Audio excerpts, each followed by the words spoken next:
Is it your dream to know how to play music by ear? Then you're in the right place. Maybe you rely on music tutorials, but there's this music that you can't seem to find. Maybe you read music sheets, but there's this song that you can't find the music sheet for. After over a decade of playing in Haitian churches, Hispanic churches, and American churches all throughout the country, I'm going to give you all the foundations that you're going to need, all the tools that you're going to need to learn any song by ear without any help. Grab a notebook right now, grab a chair, and grab your piano, and let's learn together. So first, what are the minimum requirement, the minimum foundations you need to play any song? It's major and minor chords. And there's a video I did recently showing you how to practice your major and minor chords. Even if you never heard of those before, right? It's easy. It's not hard. I mean, it's hard. It takes time to practice, but it's not that hard to understand. But once you get it, you get it. So I have 12 major chords. I have C, C sharp, D, D sharp, E, F, F sharp, G, G sharp, A sharp, B, and then C again. Now if I want to go down, I can go C, B, B flat, A flat, G, G flat, F, E flat, D flat, and then back to C. So these are all the major chords on the piano. It's only 12 of them, not hard, okay? But the part that can make it a little harder is learning the different inversions of it. Now, this is not necessary to play a song, but it's very useful. It gives you more tools, it adds a lot more in your vocabulary if you know how to play the inversion. It's basically the inversions. It's like if I have C here, the notes are C, C, E, and G. If I have this is still the same chord, the same notes, they're just in a different order. They're just in a different pattern, right? That's the same chord. It's still C, right? C, E, and G. C, E, and G. C, E, and G. C, E, and G, right? All of these are the same chords, and it's the same thing. Let's say, for example, I have a different chord like F sharp. That's the same chord, right? It's F sharp, or let's say G flat, B flat, and D flat. So it's the same notes. I just flip the order of the notes. So after you're done watching this video, you can check out the video I made on that previously, and it's gonna help you a lot. So now the next foundation that you're gonna need is what we call diatonic chords or diatonic scale. It's basically being able to play a scale with chords, or vice versa, playing chords based on a scale. This probably doesn't make any sense to you right now, but let me play it so it can make better sense. C, D, E, F, G, A, B, C. I can go back down. C, B, A, G, F, E. Okay, now my C is getting stuck. D and C. Okay, so that's gonna be my diatonic chords. So now there's a pattern. The pattern is, as you can see, my first chord is a major, right? My second chord is a minor. My third chord is a minor. My fourth chord is a major. 5 is major. 6 is minor. 7 is diminished. And my 1 again. 8 is the same thing as 1. It's major again. So major, diminish, minor, major, major, minor, minor, and then major. Okay? So now the same pattern, I'm gonna apply it on all the keys. So I have major, minor, minor, major, major, minor, diminish, major. So this, you're gonna practice it on all the keys, because if you don't have that, if you don't know how to do that, how are you gonna know what chords you're supposed to play on a key? You can't. There's no way, right?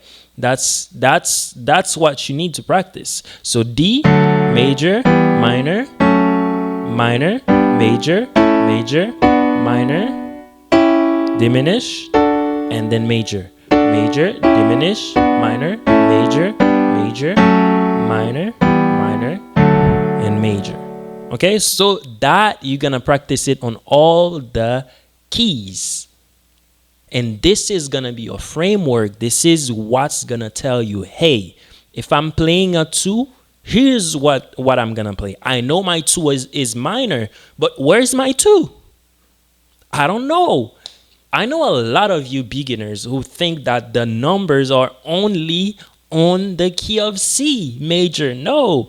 If I tell you play me 1, you just play me C. No. You can't know what 1 is until you know what key I'm playing in. If I'm playing on C, then C is going to be my 1. But if I'm playing on F, F is going to be my 1. If I'm playing on D, D is going to be my 1. So depending on the key I'm playing on, the number is going to be different. That's why it's so important for you to know your diatonic chords. This way, no matter what key you are, you know what chord to play. For example, if I'm playing on the key of C and I say play me 4, you know it's going to be F. But if I'm playing on the key of C sharp and I tell you to play me 4, it's going to be different. This time it's going to be F sharp. If I'm playing on the key of D and I tell you to play me 4, it's going to be G, right? If I'm playing on the key of B flat and I tell you to play me 4, it's going to be E flat. If you want to be able to play by ear, you need to know your diatonic chords. Otherwise, you're just going to be mumbling and memorizing songs, but you won't be able to figure them out on your own. Now, step 2, listen, that's probably the hardest, right? Some people actually don't need like a formal training, but your ear has to be trained. Some people, because they were raised in music, it's easy for them.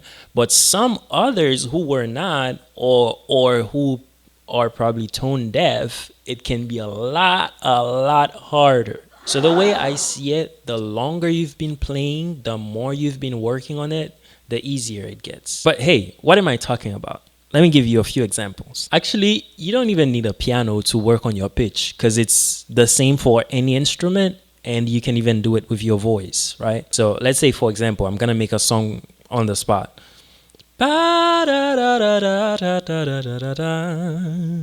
So what pitch am I playing on? It's going to be down.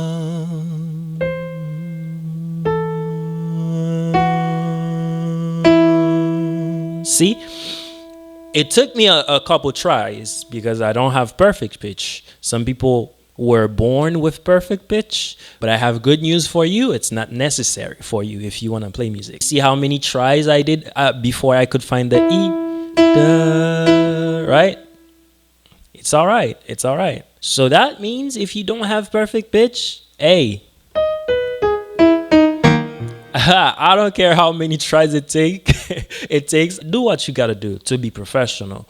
But at the same time, remember, it's also their responsibility to make sure that you have the song beforehand to figure out the key. And we should also have rehearsals so that we can figure out a key that works for everyone. And Haitian churches, they don't care.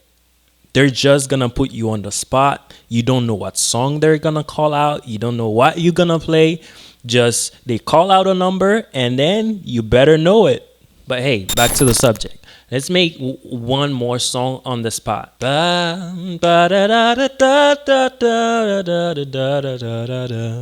So that's going to be on B flat. So one way you can practice this, let's say, is, for example, you know the tonic for one song, right? Let's say what I just did. Ba-da-da-da-da-da-da-da-da-da. Right? I know that's B flat. I can use that same song. Da da da da da da da da da da da da. Da da da da da da da da da da da.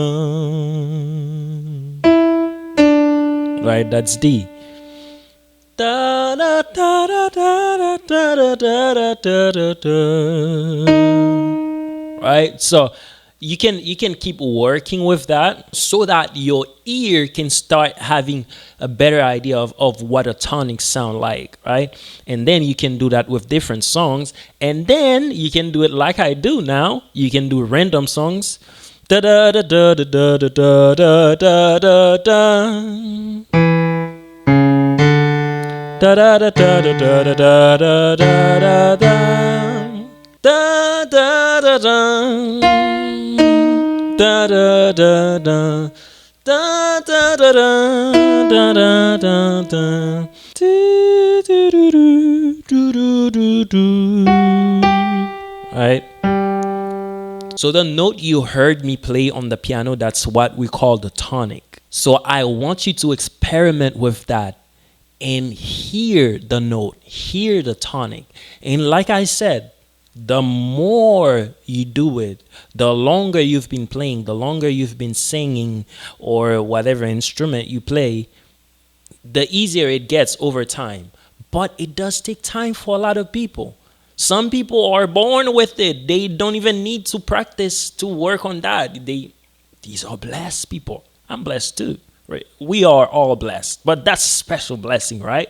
To be born with perfect pitch. But some of us, we are tone deaf. That's not me, by the grace of God. But maybe that's you. And it's a lot harder for you to figure out the tonic. Keep working on it. I've had students who struggled with that in the beginning, and they ended up getting better and better and better and better. So practice does make perfect. At least it makes better. And now the third step is going to be to learn the melody. That's a giant one, okay? Because you're going to need to know your scales. And it's not easy. It takes time. It takes time, right? A lot of people skip that part, knowing the scales, because it's so hard. It takes so much time to finally know your scales. But don't be lazy. Don't be lazy. Shortcuts. They're never worth it. Do not take shortcuts. Learn your scales, at least your major scales. And it's gonna make it a lot easier for you to play melodies on the piano. So for those of you who don't even know what a major scale is, it's what I played in the beginning, right? That's a major scale, right? That's a major scale. They all sound the same, right? It can be in different pitch, but it's gonna sound the same. So do that. Learn it on all the keys. You only have 12 major scales. Learn them. F sharp, G, A flat, A, B flat, B, and then back to C again. Okay? So it's hard when you're doing it for the first time. But once you get it, you get it. You realize it wasn't that hard. Now, once you know your major scales, it makes it 10 times, maybe 100 times easier to learn your melodies, your songs, right? For example, let's say I'm playing a song on the key of C, right? I know it's the key of C. That means all my